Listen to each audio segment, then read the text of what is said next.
और दो के दोनों सीटें आरक्षित।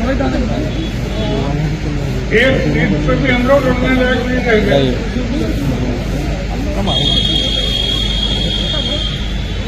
आप भारत इसका मतलब नेता थोड़ी ना देख सकते। चुनाव जीतने हारने का नेता नहीं बनता है। ये लोगों की गलत धारणा कि एमपी हो गए, एमएलए हो गए, हम नेता हो गए। एमपी एमएलए हो गए क्षणिक रूप से हो गए, लेकिन इतिहास के पन्नों का नाम उसका लिखा जाता है जो जनता के दिलों में भूल जाता है।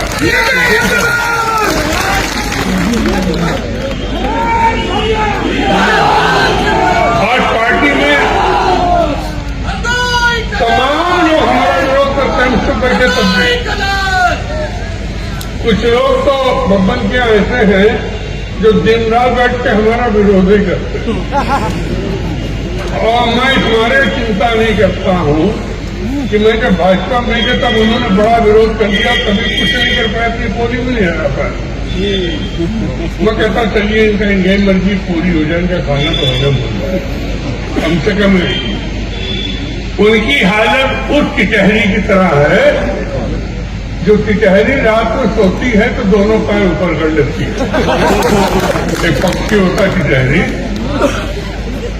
और उसको गलतफहमी होती कि आसमान उसने रोका, लेकिन वो मर जाती, चली जाती, आसमान अपनी जगह खड़ा रहता, आसमान कहीं हंसता नहीं है। तो मैं भी कहता हूँ ठीक है, उनको गलतफहमी है कि हम उनकी बदौलत नेता हैं, लेकिन हम जिनकी बदौलत नेता उस सामने बैठे, हम जिनकी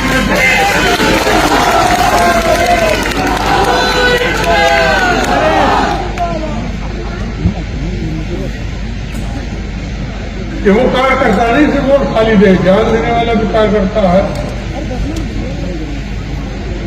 जहां बताओ जान लगा देते।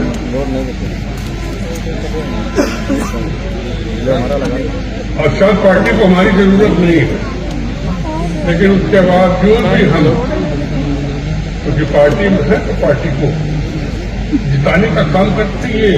मैं आपसे वादा करता हूं कि जब तक हम हैं हरदोई में पार्टी को कोई छू नहीं सकता है। ये मैं आपको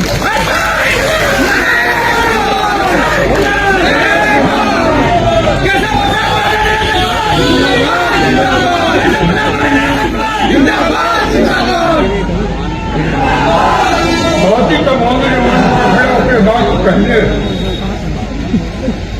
लेकिन मुझे विश्वास है और नितिन से मैं कहूंगा माता पिता गुरु के बाद अगर किसी को अपना नेता मानना, किसी को अपना घर का नंबर मानना, तो इनकार करता हूं।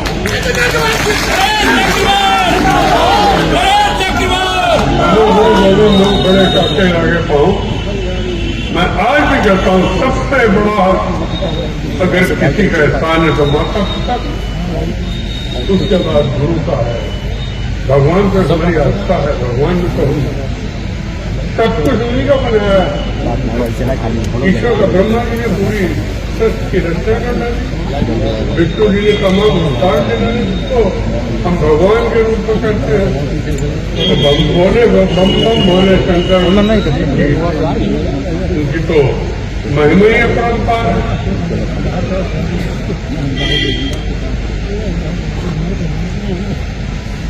पंडित को भी यही कहूंगा, मैंने यही मैं लोगों से कहता हूं कि चौथी पीढ़ी अगर जिंदा है तो देश के साथ 3-4 परिवार होंगे जिनकी चौथी पीढ़ी राजनीति में लगातार चौथी पीढ़ी किसी की राजनीति में जीत के नहीं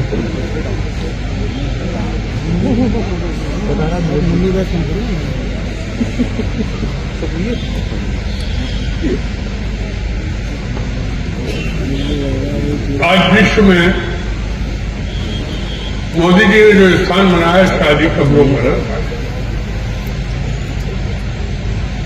मैंने अपने जमाने में इंदिरा जी को देखा था ऐसे,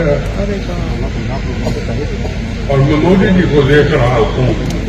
नेहरू जी के जमाने में तो बहुत छोटा था, मुझे पता भी नहीं था। एक प्रधानमंत्री जो हुए उसमें मैंने देखा इनमें निर्णय लेने की क्षमता है। और आज विश्व में हिंदुस्तान 6ठे नंबर का देश है अर्थव्यवस्था। और प्रधानमंत्री जी कहते हैं कि अगले कुछ सालों में इसको 3रे नंबर पर मिला के खड़ा कर दूंगा। हिंदुस्तान की 5 ट्रिलियन की अर्थव्यवस्था को पूरा कर दूंगा। अब तो गरीब दिखाई नहीं देता। ठीक है, 85 करोड़ लोगों को बांट रहे हैं 80 करोड़ को, लेकिन वो गरीबी रेखा ने ऊपर आ चुके हैं। शायद इतनी बड़ी आबादी का देश विश्व में अकेला हिंदुस्तान ऐसा देश होगा जहां कोई भूखा नहीं मर रहा, जहां कोई नंगा नहीं, और जहां आज संतव्य होने की हो। देश का नौजवान तो नए सपने के साथ निकला हुआ, सपने के साथ हमें अपने को एडजस्ट करने में दिक्कत होती है। अब सब लोग चाचा हमको कहने लगे, कुछ पापा भी कह देते हैं, तो मैं तो कहीं न सुनता हूँ कि चाचा पापा में बुढ़ापा न पड़ा कहीं देखने लगे, लेकिन कोशिश करता हूँ बुढ़ापा मुझे न देखने को मिले। मैं उसी तरीके से जवान हूँ, मैं वो शेर हूँ, समझ लो। तो देखता सब रहता हूँ, लेकिन मौके पर उसके शिकार को कभी छोड़ता नहीं हूँ। ये यार ये समझे कि वो बूढ़ा शेर है, नरेश ऐसा शेर है, चुपचाप बैठा हुआ, जो चाहे कह लो सुनते रहते हैं, लेकिन मौके पर शिकार करने में कभी मैं छोड़ता नहीं।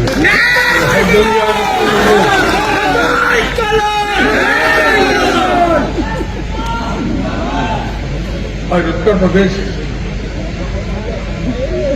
हिंदुस्तान में उत्तर प्रदेश की कानून व्यवस्था एक ब्रांड हो गई। जैसे कपड़ों में ब्रांड होती है, खाने पीने चीजों में ब्रांड होती है। अब तो हम पोते से पूछना पड़ता है कि बेटा कौन सा कपड़ा अच्छा होता है, वो कंपनी का नाम बताता कि बाबा इस कंपनी का खरीदना बहुत अच्छा है। कोशिश करता मिल जाए उस कंपनी का। वैसे उत्तर प्रदेश की कानून व्यवस्था ब्रांड हो गई है। बुलडोजर बाबा कहलाने लगे, बुलडोजर बाबा। लेकिन जिस तरीके से कानून व्यवस्था, ये ठीक है हम मंत्री रहे, मैंने सबसे पहले ऊर्जा मंत्री बनने के बाद हरदोई की कानून व्यवस्था को देखा, और मुझे खुशी है कि आज हरदोई में गुंडा नाम की चीज मैंने नहीं रहने दी। मैंने ऐसा एक गिरोह नहीं रहने दिया जो किडनैपिंग करता हो, जो लोगों को सिखाता हो, और मैंने सबसे पहले उस गिरोह को खत्म किया जो गिरोह जनता के लिए एक मुसीबत, उसी का नतीजा। लेकिन मैं बैठ चुका है राजनीति में गिरना, यही बहुत बड़ी बात।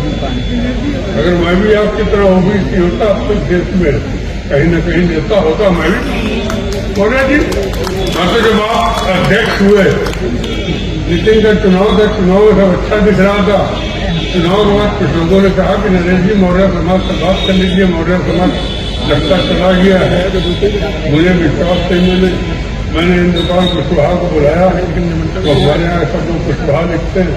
मैंने इंद्रपाल कुशवाहा से पूछा कि कुशवाहा क्या ये बात सही है कि मौर्य लोग चलेंगे कुशवाहा लोग? कहना हाँ भैया चलेंगे। हमने काहे चले गए, ये इंद्रपाल खड़े। कहना केशव प्रसाद जी को वोट उन लोगों ने दिया है। केशव प्रसाद महाराज जी नाम है आपका, पूरा बताइए था। तो उन्हें मालूंगा केशव प्रसाद महाराज जी पूरा मौर्य समाज ही तोड़ देंगे उत्तर प्रदेश का। हम खड़े खड़े देखते रहे और पूरा समाज चला गया।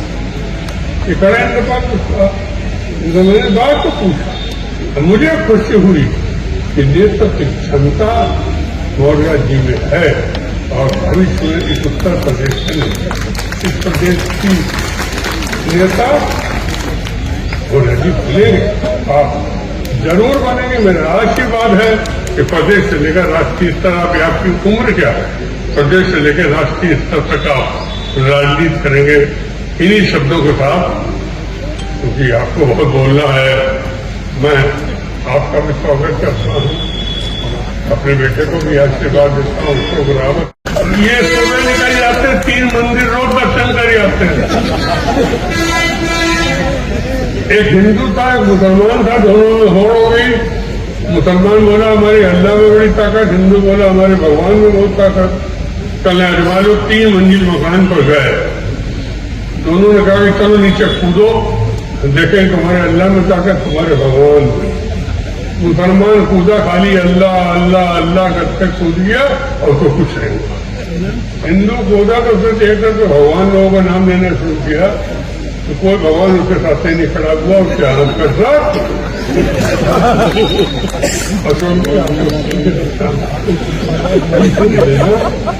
चलिए मजाक खत्म हुआ, लेकिन